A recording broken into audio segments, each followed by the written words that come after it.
السلام عليكم ورحمة الله وبركاته. أحبائي متابعي قناة على اليوتيوب، في هذا الدرس سوف أتطرق إلى طريقة هي الطريقة الثانية لتفعيل برنامج انترنت داونلود مانجر. يعني التحميل كل سهل وما يراد لأي شي، فقط تبحث على اليوتيوب فيديو، تاخذ رابط التحميل من جوا اليوتيوب وتحمله نيكست نيكست نيكست وكلها يعرفوا يعني الشي. اليوم التفعيل انترنت داونلود مانجر، ذاك الشرح كيفية التفعيل في السريال. بديت يعني الطريقة ردي أنا ما، بس هاي الطريقة أفضل من ذيك الطريقة. وبعد هذا الشرح راح أنزل طريقة تفعيل بالكراك بعد أفضل.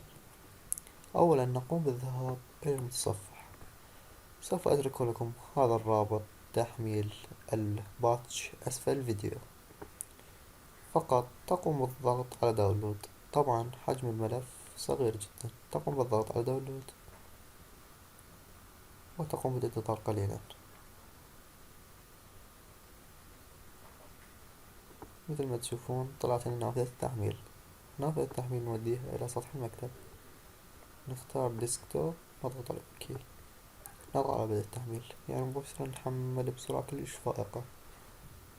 هسه بعد التحميل نضغط على إغلاق، يعني هذا الملف المضغوط مثل ما تشوفوا هذا، نضغط على إغلاق، نجي الملف المضغوط نسوي له استخراج إلى، راح يعطينا هذا الملف مثل ما تشوفون هذا الباتش، نضغط عليه ناخذ كوبي. هسه بعد نخرج من هذا الملف ونمسح الملف المضغوط ونمسح آه الباتش بعد ما نحتاجه.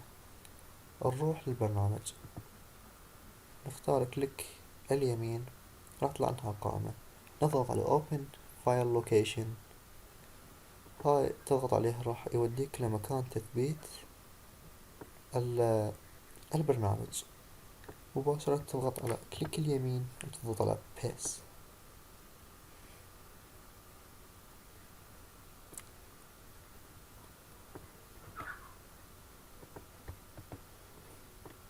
أعتقد ما لصق، نعيد من جديد، ناخذ همزة قبل لا ينحذف، نسوي له ريستور تيست، استرجاع الملفات، ناخذ كوبي من جديد، كوبي، نخفي هالصفحة، نرجع نروح على open location، open file location، نضغط على paste. مثل ما تشوفون لا تحذفون الملف مالته قبل لا لين يروح النسخ، ناخذه continue. ومثل ما تشاهدون جاي يعني بعد ما صار الباتشي هنا انت يعني انا مفعل البرنامج مالتي، يعني مفعله بالكراك.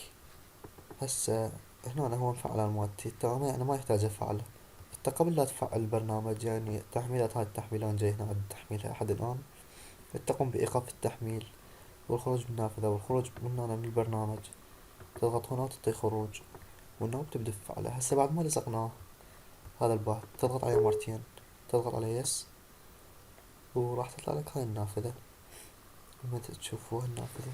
نضغط على باتش، هاي الكلمة باتش نضغط عليها، نضغط على يس، يس يس أو نضغط نو.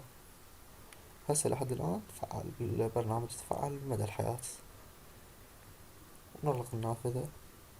البرنامج يعني هو دائما راح يتفعل بهذا الاسم على ما أعتقد. اي هذا هو الاسم وراح يتفعل بيه. يعني شباب إذا عجبكم الفيديو لا تنسوا لايك للفيديو زائد اشتراك في القناة إذا ما اشتركت. إذا كنت من المشاهدين الجدد لا تنسى الاشتراك في القناة. في أمان الله.